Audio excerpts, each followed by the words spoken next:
4th Avenue, sa 4th Street, Caloocan City. Tataya po ako ng loto. At susubukan ko po yung aking analyze na 12 ko kasi December. Ngayon, sakali, 5 ticket po ang aking tataya. Kung sakali po tumama ang aking analyze, manood po kayo sa content ko po ito sa dahil lang ang analyze po, baka maluma ko pa si Madam Oring. Si Madam Oring sinilang din namang tao. Kaya lang, hindi naman niya nahulaan yung lalabas sa luto. Ito, analyze lang po. Kung sakaling tumama po ito, sana panoodin niyo po ang aking content. Kung sakaling pong masundan yung aking content, at tumama po kayo, open po ang aking Gcash, pwede naman po ako makabalati ng pangkape. Thank you, Lord. Ito ang tama sa loto.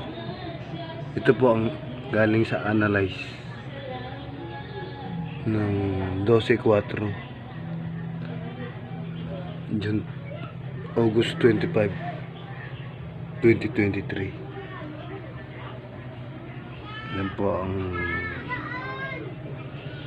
ito po ang 6 na ticket na ito hindi pa na ipapalit.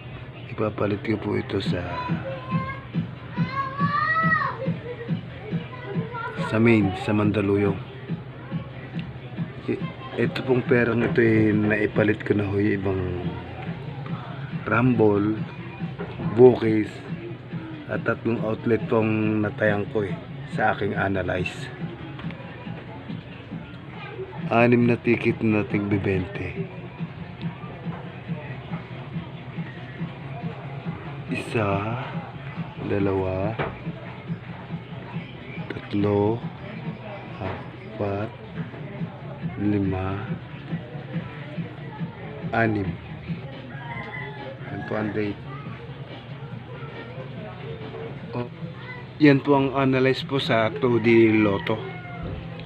Easy 2 Lotto. Yan pong 6 na ticket na pong yan ay hindi pa na ipapalit. I-claim ko po yan sa main sa Mandaluyong.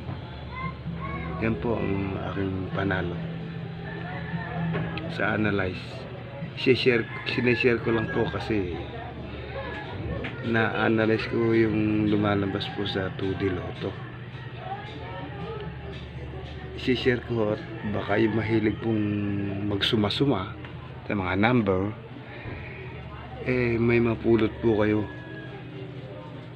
Hindi ko naman ko yung hinahakot na magsugal, pero ibig sabihin analyze lang po.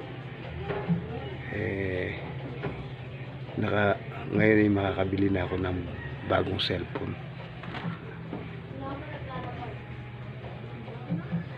Yan po.